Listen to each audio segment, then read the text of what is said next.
ఎన్ని బాధలు పడినా ఎన్ని కష్టాలు పడినా ఈ వేదిక పైన ఇద్దరు వ్యక్తుల గురించి నేను చెప్పాల్సిన అవసరం ఉంది. ఆ ఇద్దరు వ్యక్తులకు రుణపడి ఉండాల్సిన అవసరం ఉంది. ఒకటి మన ఇన్ఛార్జి మంత్రి అనిల్ కుమార్ యాదవ్ గారు, రెండవది రాజ్యసభ సభ్యులు వేమిరెడ్డి ప్రభాకర్ రెడ్డి గారు.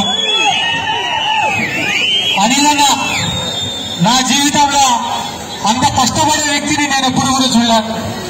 పొద్దున లేస్తేనే ఆయన నియోజకవర్గం నెల్లూరు చూసుకోవాలా, వెంటనే ఆయనకు కేటాయించిన నీటిపారుదల శాఖలోని పనులు చూసుకోవాలా, ఇన్ఛార్జి మంత్రి కాబట్టి కర్నూలుకు రావాలా, మనందరి సమస్యలు పరిష్కరించాలా, పోలవరానికి పోవాలా, వెలిగొండకు పోవాలా, వెలిగొండకు పోవాలా, రివ్యూ మీటింగ్లను ఏర్పాటు చేయాలా. ఇంత కష్టపడి మళ్లీ ఇంటికి వస్తే తెలుగుదేశం వాళ్ళు చేసే చిల్లర విమర్శలను తిప్పికొట్టాలా. తండ్రుల పేర్లో, తాతల పేర్లో, మామల పేర్లో చెప్పుకొని ఎదిగిన నాయకుడు కాదన్నా, స్వయం కృషితో ఎదిగిన నాయకుడు అనిల్ కుమార్ యాదవ్ గారు. మంత్రి పదవి అనేది చేతికి వస్తే అహంకారం చూపించాలా, పెత్తనం చేయాలా, డబ్బు సంపాదించాలా అని కొంతమంది అనుకుంటుంటే ఇచ్చిన మంత్రి పదవికి న్యాయం చేయాలని అనుకుంటున్నాడు అనిల్ కుమార్ యాదవ్ గారు.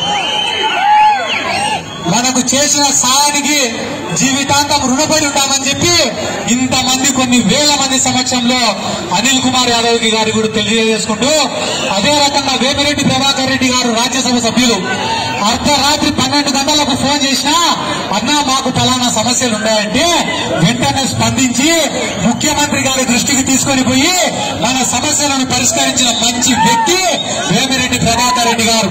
అటువంటి వ్యక్తికి కూడా, ఆయనకు కూడా, పెద్దలకు కూడా మేము రుణపడి ఉంటామని చెప్పి ఈ సందర్భంగా నేను తెలియజేసుకుంటూ, అన్నా చివరిగా ఒక మాట